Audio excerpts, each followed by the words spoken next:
Hello friends, मी अर्चना स्वागत करते stitch with me या माझ्या यूट्यूब चॅनलवर। या आधीच्या व्हिडिओमध्ये आपण पाहिलं होतं की ब्लाऊज कटिंग करतानाच निम्मे ब्लाऊज कसा तयार होतो, तर त्याच व्हिडिओचा मी दुसरा पार्ट आज घेऊन आलेली आहे। तुम्ही जर तो व्हिडिओ पाहिला नसेल तर तो व्हिडिओ नक्की पहा। त्या व्हिडिओची लिंक मी डिस्क्रिप्शनमध्ये दिलेली आहे। अस्तर आणि ब्लाऊज पीस जोडण्याची ही दुसरी पद्धत आज मी तुम्हाला दाखवते। त्या पहिल्या व्हिडिओमध्ये सुद्धा मी जी पद्धत सांगितली ती ही खूप सोपी आहे आणि ही सुद्धा खूप सोपी आहे। तुम्हाला जी पद्धत सोपी वाटेल त्या पद्धतीने तुम्ही हे काम करू शकता।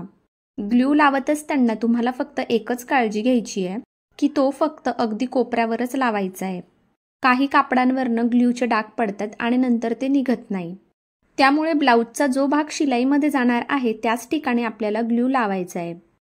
यापुढे मी अस्तरावर कापड कशा पद्धतीने ठेवायचे आणि अगदी फिनिशिंग मध्ये कसं लावायचे हे दाखवणार आहे। तसंच हे सर्व पार्ट शिवून सुद्धा दाखवणार आहे। त्यामुळे व्हिडिओ स्किप न करता पूर्ण पाहत रहा।